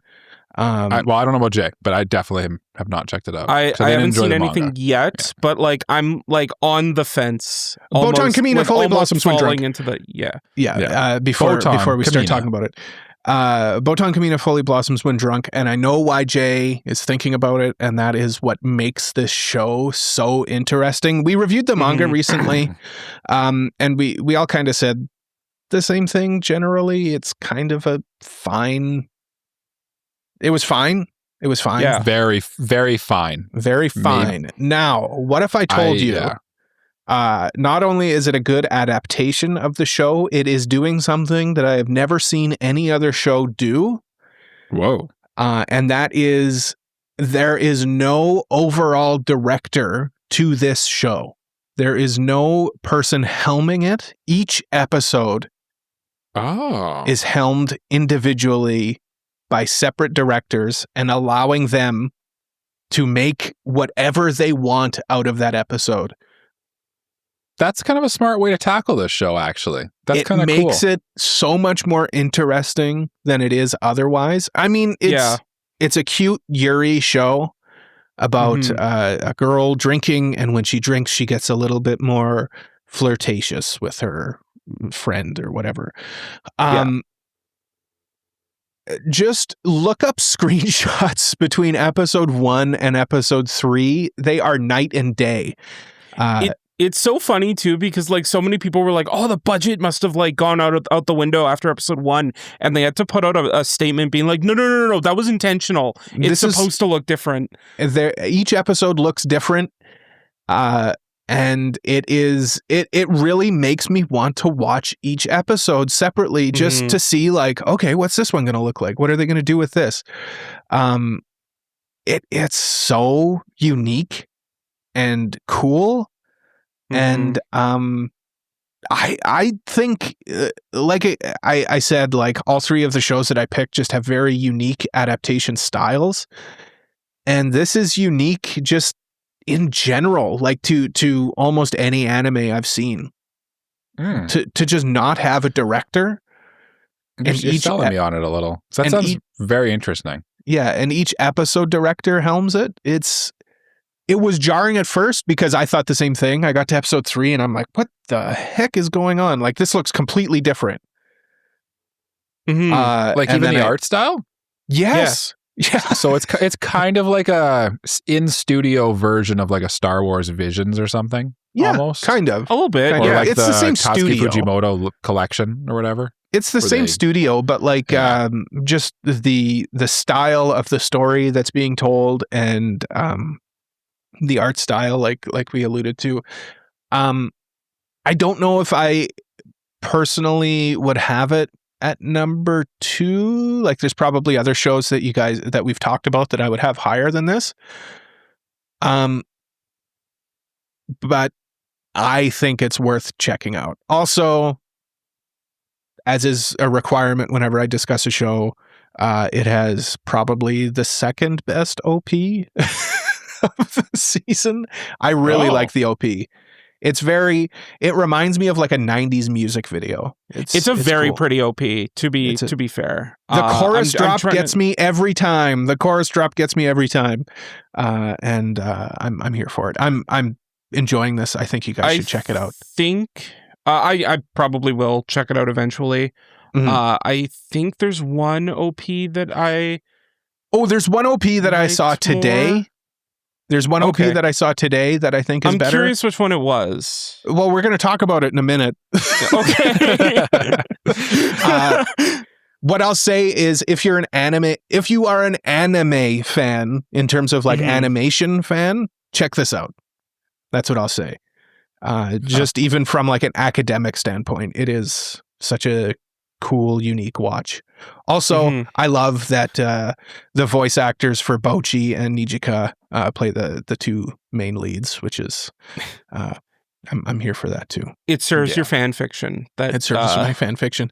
Except Nijika plays the pink-haired girl and Bocchi plays the blonde-haired girl, which they got it backwards. They got it backwards, but I'm okay with it. But like character-wise, it makes more sense. Actually, yeah. I'm here for it. The hair colors are wrong though. The hair colors are wrong. Now, Jay, we're going to talk about what I think is the consensus number 1 show of the season. I think so. I think I kind of think if any of us had this pick, it probably would be the same result. So I kind of feel bad that Jay won it this time because it's sort of the end result is the same. But yeah. Well, he got 4. He got 4. I'm going to be honest though. I think episode 5 alone might give it that title. Episode 5 alone. Say the name of the show, Jay. Witch Hat Atelier. Episode 5 of Witch Hat Atelier may be the single best episode of anime this year. I'd have to sit on that for a minute. I think the only show that could give it a run for its money is Free Run. Yeah. But like when we're saying that like the only show that can give it a run for its money is Free Run, that tells you how freaking good this show is. Free Run. So I talked earlier about Akane Banashi and how like the director of that is doing 2 great shows. That was the first one. This is the other one. They Banger. both look gorgeous, banger after banger. Mm-hmm. The hits keep coming. We did a review of Witch Hat Atelier a long time ago of the manga, and we all generally liked it from a certain perspective. But I think there was also like a desire to see the anime for it, and I think in terms of adaptation, you can't do any better than this. It was worth the wait. Oh, 100%. Yeah, it was worth the delays and everything. Holy cow. It is gorgeous. And I think this will probably remove any trepidation people might have over bug films from Zom 100 and going forward. Let's let them finish the show first, maybe. Unless they like really drop the Zom ball. 100. Zom 100 looked really good too. I will remind you. Zom 100 kind of had production but it's also issues done from the start. Like they also said that the season is done, whereas Zom 100 went into production issues. Okay. So they learned their lesson. Good. Okay, I didn't know that. I didn't hear that tidbit. Yeah, I was going to say I don't want to jinx it. Oh, please no.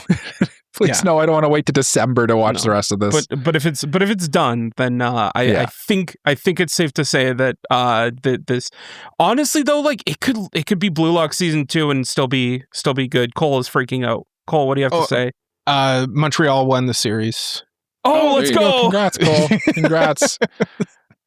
Hopefully didn't just jinx him in the next round. Well, that's fine. That's fine. That's okay. I'll talk about it next week. Yeah. Sorry. Anyway, Witch Hat Atelier. It's basically like about a girl who wants to be a witch so badly, but thinks that only certain people can become a witch. And then learns the secret behind witches and joins into this guy's atelier of witches. The guy in question's name is Kifri, who is basically going to become the next Satoru Gojo. Which is it sounds like a harem, but it's not. I'll just put that out there. They're all like little girls, and he is a very mentorish figure. He is for sure in the white-haired, one-eye covered archetype mentor, Kakashi, Gojo. Yeah. He is. This is a formula that works. Yes. It does work in this too. Yeah. And also, I think in the next episode, Alrugio comes out too, which should have all the ladies picking that's their 2B or 1B option. So the whole system of like magic in this world is so cool. Unique and cool. So cool. Yeah. And meta, I would the fact that a mangaka came up with the whole thing of magic being drawn. It's kind of spoiler. Oh, it's chapter 1. I know. I don't want to go too deep into it 'cause it's a pretty impressive reveal in the first episode. But I agree. The world building in this is like elite. It's crazy. It's so cool. There's a cartoon that came out a while ago called The Owl House that apparently has a very similar like world building style to it. And apparently the two creators of each show are fans of each other's works. Oh, okay. Cool. Okay. It's the best show of the season. It's peak. It really is, peak. Honestly. It's peak. If you're a fan of Free Run, check this out. It's up there. I think Free Run's still peak, but this is peak, I kind of prefer this to Free Run, honestly. Shut up, Jay. I will say when I watched it, when I first put it on. Yeah. This today. Because I just finished binging it before we started recording. Yep. I was reminded of one of my favorite terms in anime, and that term just popped into my head, and that is there's levels to this. No, there's levels to this. There's good anime and there are peak anime. Yeah. And this is on another level. The peak. Yeah, this is peak for sure. This is such a good show. As we're talking about it, I can't help but think like it's basically like Fullmetal Alchemist meets like witchcraft and wizardry a little bit, because it's got like deep political things going on with like a super interesting power system and like these very like real raw characters that you can kind of relate to, and all are very interesting. Like it's just good. Okay. It's just really freaking good. Go watch it. What are you doing? If you haven't watched it, what are you doing? What are you? Yeah. It's on Crunchyroll. Yeah. Which I had to look for. I had to search up which had Atelier to find it on my algorithm, which is ridiculous. Come on, Crunchyroll. Come on. It's 1 Cole, point you're just behind watching the wrong ReZero shows on AniList for what it's worth in terms of score. It's ReZero's an 87. This is an 86. I suspect that it'll probably go higher than that. I have a good feeling. Well, after this episode comes out, people are going to go watch it. People will be checking it out. I will point out that Jay's show is the number 5th highest show for rating. Nippon Sangoku. You know what's number 4? Mm-hmm. Dr. Stone, baby. No, it's not. Yeah, it is. No, nah. Fake news. Yeah. Fake news. Real news. Real news. Real news. No, that's untrue. That's doctored footage. You guys are stinkers. You know, AI slop. AI slop. You guys are stinky poopies. Can we agree on one thing, though? What's that? Which Hat Atelier is the number 1 show of the season? I'm gonna hold off. ReZero might have that for me. It's probably. Like a toss-up between Witch Hat and ReZero. Yeah, ReZero's really good. Cole, you gotta jump back on. Cole, jump back on. Come back. The water's great. Yeah. Listen, you guys are lucky Montreal won their game, because Cole, you don't understand. You don't understand. It's really good. You need to go watch Witch Hat Atelier again. Apparently, I did. You need to watch it again. I can enjoy 2 cakes. No, you can. Okay, all right. That was a good analogy. Yeah. Forgive you. I can have 2 cakes and they can both be good. True. Yeah. True. Yeah. McCain's Deep and Delicious. Ooh. 2 of them. I'm gonna no. I'm gonna locate us real quick. Genie's Cake. Genie's Cake? Bad cake. Yeah. What's a Genie's Cake? I don't know. You've never had a Genie's Cake? No. You've had one, Cole. I'm sure you have. Cole, it's a cake that has like a cookie underneath for its crust. I don't know. I'll send you a picture like after we record, because it's hyper local to Winnipeg, it's a super local cake. Okay. Yeah. Well, if not, we're having one. Favorite dessert, Jay? Cheesecake. Mike? Ice cream. Nanaimo bar. Yeah, love a Nanaimo bar. It's another Canadian delicacy. That's a crazy take, though. That's such a rich dessert. Oh, I could eat a whole slab of condensed milk bars. And chocolate. Oh, yum. And like custard. Yeah. Oh, it's good. Jay, good. your cheesecake and ice cream are 1A, 1B for me for what it's worth. Oh, cheesecake. Yeah, like, of course. Cheesecake's great. Literally anything with cream cheese. It's good. Yeah. Carrot cake's also up there. Yeah. Or like red velvet cake. Because overrated carrot cake without the icing, though. Overrated ice cream cake. No. Yeah. I love ice cream. I could eat ice cream. I kind of agree. I'm going to love ice cream after this. Oh, no. I like ice cream. Just don't try to convince me that's a cake. It's just ice cream. It's just ice cream. It's just ice cream. No, I agree. It's a ice cream shaped square. It's a lie. It's a lie is what it is. Yeah. The cake is a lie. The cake is a lie. Ice cream cake is a lie. We've got reviews coming up. Like I said, next week is Akane Banashi, so we'll be reviewing that. Our next anime review is Now and Then, Here and There. Let us know in the comments below your top 10 anime. Maybe, give us your top 3 if you don't want to go through the whole top 5. Let us know what you're enjoying so far this season, and why is your number 1 Witch Hat Atelier. And if it's not, why aren't you watching Witch Hat Atelier? Exactly. Thank you so much for listening to another episode of AniPro. If you liked it, leave a like, subscribe, leave a review, tell a friend about us. If you really like us, why don't you consider supporting us on Patreon like these lovely people: Mr. Family Guy 36, Elijah Wood, Braindead B-Dog, Peach, Frama, Kratos, Just Juzz, Mog, Uncle of Light. Just Juzz. Oh, it's not on there. Cross out Just Juzz. He's not on there anymore. I think he's still a patron, isn't he? He's not on my list. Yeah. We're getting behind the scenes here. I'm pretty sure I think he just lowered his tier. Okay. Just. You might get a free one. I don't know what's going on right now. We need to check it out. We need to see what's Uncle going of on. Light, Zaffron, Genus26, Taco. By supporting us on Patreon, you get access to all sorts of perks and really helps out the show. We're also on social media at AniProPod, and please join our Discord community to keep up with us and other listeners.